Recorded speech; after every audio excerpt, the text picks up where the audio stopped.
The Legend of Iron Jack. The year was 1883, deep in the rugged lands of the American frontier, where deserts stretched beyond the horizon and mountains stood like silent giants against the blazing sky. In those days, every town had its stories. Every saloon had its rumors, and every traveler carried tales of danger. But no name inspired more fear and fascination than Iron Jack. Some said he was born during a thunderstorm that shattered a church bell. Others claimed he survived a gunfight before he could even walk. No one knew the truth. What everyone knew was that Iron Jack was the toughest outlaw the West had ever seen.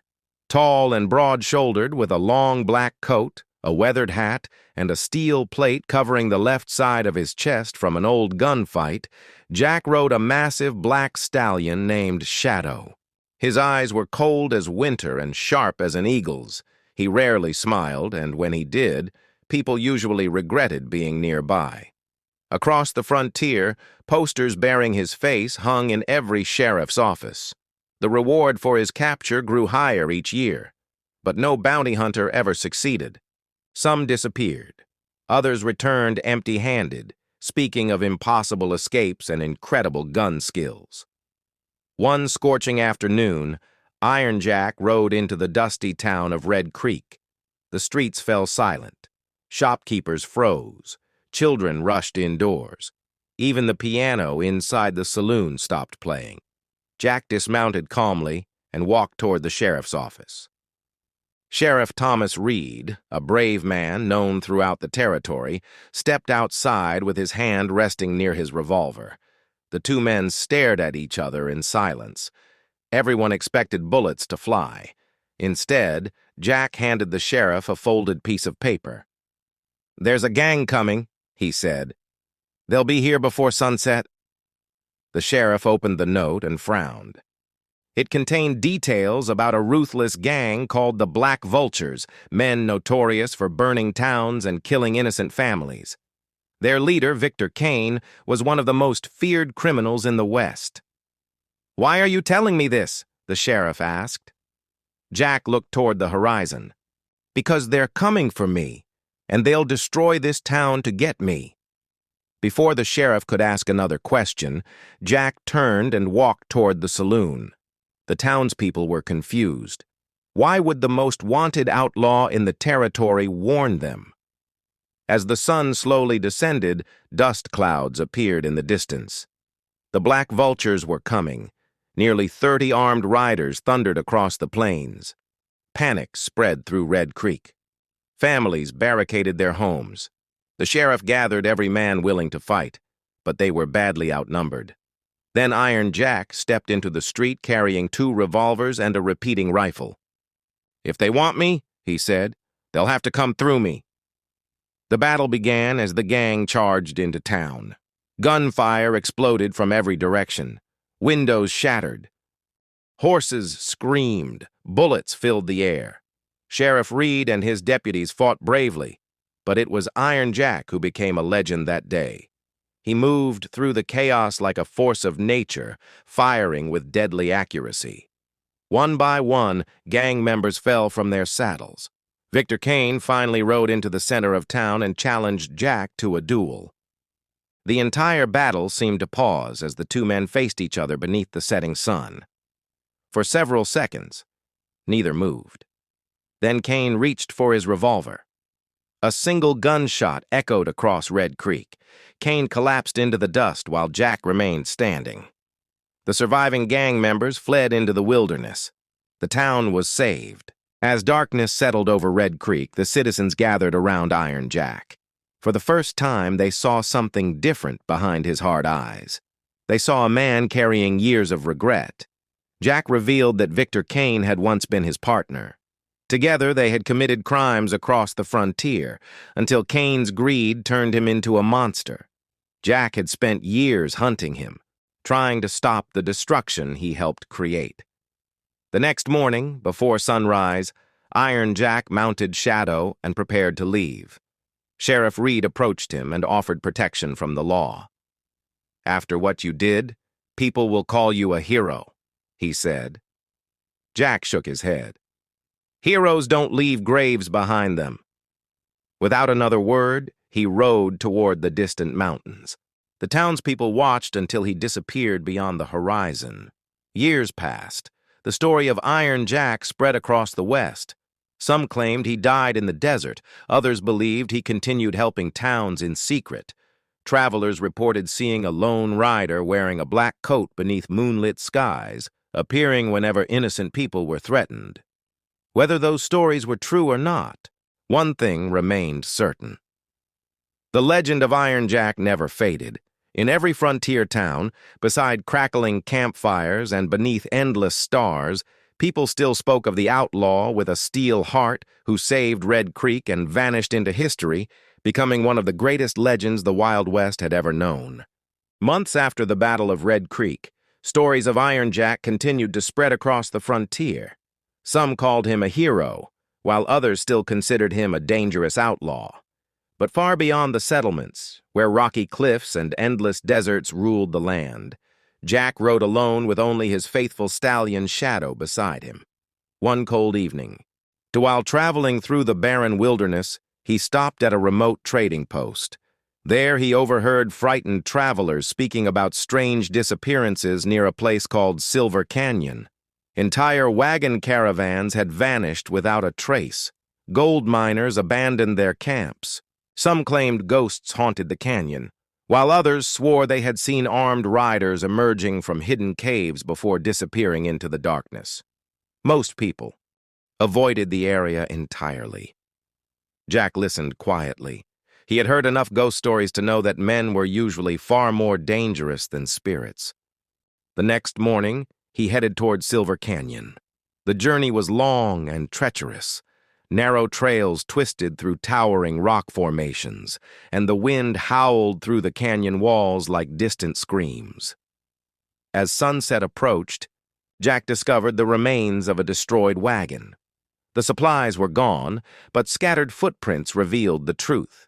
This was no ghost attack. Someone had carefully looted the caravan. Following the tracks deeper into the canyon, Jack eventually spotted smoke rising from behind a ridge. Hidden below was a secret settlement occupied by armed outlaws. Nearly 40 men moved between tents and wooden buildings. They had been ambushing travelers, stealing supplies, and spreading ghost stories to keep people away. Their leader was a ruthless criminal known as Elias Crow, a former military officer who had become one of the most cunning bandits in the West. Crow dreamed of building his own outlaw empire beyond the reach of the law. Jack spent 2 days observing the camp. He learned the locations of their weapons, horses, and guards. More importantly, he discovered several prisoners locked inside a wooden stockade, including women, children, and minors captured during raids. Jack knew he could not leave them behind. Under the cover of darkness, he slipped into the camp. Moving silently between buildings, he freed the prisoners and guided them toward a hidden escape route. But before they could fully escape, an alarm rang through the canyon. Outlaws rushed from every direction. Gunfire erupted beneath the moonlight. Jack stood between the prisoners and the attackers, firing his revolvers with deadly precision. The canyon echoed with explosions as bullets struck rocks and sent sparks flying into the night. The prisoners managed to flee, but Jack remained trapped inside the camp. Outnumbered and surrounded, he fought harder than ever before. During the battle, a rifle bullet struck the steel plate covering his chest. The impact knocked him to the ground. The outlaws cheered, believing the legendary Iron Jack had finally fallen. But moments later, Jack rose back to his feet. The steel plate had stopped the bullet. Fear spread through the gang. Some whispered that Jack could not be killed. Others believed the old stories that he possessed an iron heart. The fighting continued until dawn. Finally, Elias Crow stepped forward and challenged Jack. Unlike most outlaws, Crow preferred strategy over speed. He proposed a deal. If Jack surrendered, the remaining prisoners would be spared. Jack knew Crow was lying. He also knew there was only one way to end the threat. As the first rays of sunlight touched the canyon walls, the two men faced each other in the center of the camp. Crow reached for his revolver. Jack moved faster. One shot echoed across Silver Canyon. Crow collapsed into the dust. Seeing their leader defeated, the remaining outlaws fled into the wilderness. The prisoners were rescued, and the secret outlaw settlement was destroyed. When the sheriff from the nearest town arrived days later, he found only the abandoned camp and dozens of captured weapons. Iron Jack was already gone, yet a new mystery remained. Among Crow's belongings, the sheriff discovered a map marked with strange symbols leading far into the northern mountains. At the center of the map was a single name written in black ink: Blackstone Fortress. Nobody knew what it meant, but rumors quickly spread that an even greater danger was rising somewhere beyond the frontier. Meanwhile, far away beneath storm-covered peaks, Iron Jack studied the same symbol carved into a stone wall. For the first time in many years, concern appeared in his eyes. He knew exactly what Blackstone Fortress was, and he knew the evil hidden there was far more dangerous than anything he had faced before. Mounting shadow, he rode toward the mountains, unaware that his greatest battle was about to begin. The journey to Blackstone Fortress was the hardest challenge Iron Jack had ever faced. Hidden deep within the frozen northern mountains, the fortress stood behind massive stone walls guarded by hundreds of armed outlaws. Years earlier, people believed the fortress had been destroyed, but it had secretly become the headquarters of a powerful criminal empire led by Marcus Black, a notorious outlaw whom everyone thought had died long ago. Marcus had spent years gathering bandits, mercenaries, and fugitives from across the frontier. His plan was simple: conquer the West by taking control of railroads, mines, and towns through fear and violence. When Iron Jack learned of Marcus's plan, he knew this would be his final and most important battle. After days of secretly observing the fortress, Jack discovered dozens of innocent prisoners trapped inside.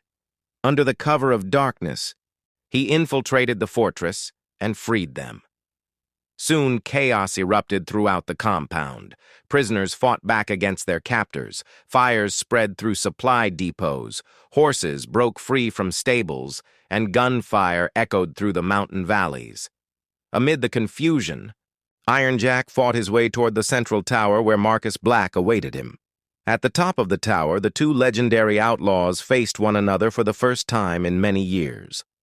Marcus smiled confidently and claimed the West belonged to whoever was strong enough to seize it. But Jack replied that the West belonged to the honest people who built their lives there. Without another word, both men drew their revolvers. Two shots rang out almost simultaneously. Marcus Black staggered backward and collapsed to the floor, mortally wounded. However, Jack had also been hit. The bullet had slipped past the edge of his steel chest plate and struck him badly. Below them, the battle came to an end as Marcus's followers surrendered or fled into the mountains. The fortress was captured. The prisoners were freed, and the criminal empire was destroyed forever. As dawn broke across the snowy peaks, Sheriff Thomas Reed arrived with deputies from neighboring towns. He found Iron Jack sitting quietly near a tower window, watching the sun rise. The sheriff thanked him for saving the frontier, but Jack simply smiled and said that everyone had played a part in the victory.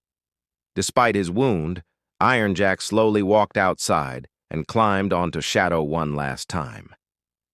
Hundreds of grateful settlers, prisoners, and lawmen watched in silence as he rode toward the horizon. No one tried to stop him because legends are not meant to stay in one place. As the rising sun cast golden light across the mountains, Iron Jack disappeared into the distance. Some believed he later died peacefully somewhere beyond the frontier. Others claimed they occasionally saw a lone rider in a black coat helping travelers in danger or defending small towns from bandits. Whether those stories were true or not, no one could say for certain. What remained true was that the name Iron Jack became the greatest legend in the history of the Wild West. Around campfires, inside saloons, and beneath star-filled skies, People continued telling the story of the outlaw with the iron heart who chose redemption over crime and courage over fear. And so, long after he vanished beyond the horizon, Iron Jack lived on in the memories of the frontier, remembered not as an outlaw, but as a hero whose legend would never die.